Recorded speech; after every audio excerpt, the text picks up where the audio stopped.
మంది స్వార్థ ప్రయోజనం ఉన్నవాళ్ళు రాజకీయ ప్రయోజనాన్ని ఆశించి మేం చెయ్యలేని పని మీరు ఎవ్వరూ చెయ్యొద్దు అని, మీరు చేస్తే మీకు మంచి పేరు వస్తుంది, మేం చెయ్యలేదు కాబట్టి మీరు చేయవద్దని ఒక అక్కసు.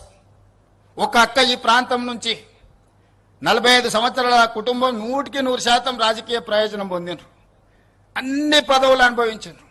ఈ ప్రజలు ఇవ్వందే లేదా అక్కకు. ఇవాళ అక్క కొడుకు నేషనల్ గ్రీన్ ట్రిబ్యునల్లో ఈ పనిని ఆపమని కేసేసిండు. ఆ అక్క మనసు ఎట్లొప్పుకున్నదో వాళ్ళ కొడుకును ఇట్లాంటి తప్పుడు కేసులను నేషనల్ గ్రీన్ ట్రిబ్యునల్లో వేయించడానికని నేను అడుగుతున్నా. ఆ అక్కకి ప్రాంత ప్రజలు ఓట్లు వేయలేదా? వాళ్ళ కుటుంబాన్ని ఆశీర్వదించలేదా? ఈ రోజు ఈ రాష్ట్రంలో ఈ దేశంలో ఆ అక్కకు గుర్తింపు వచ్చింది, ఆ కుటుంబానికి గుర్తింపు వచ్చింది. ఇవాళ ప్రజాప్రతినిధులుగా మంత్రులుగా పదవులు అనుభవించిండ్రంటే ఈ ప్రాంత ప్రజల ఆశీర్వాదం లేదా?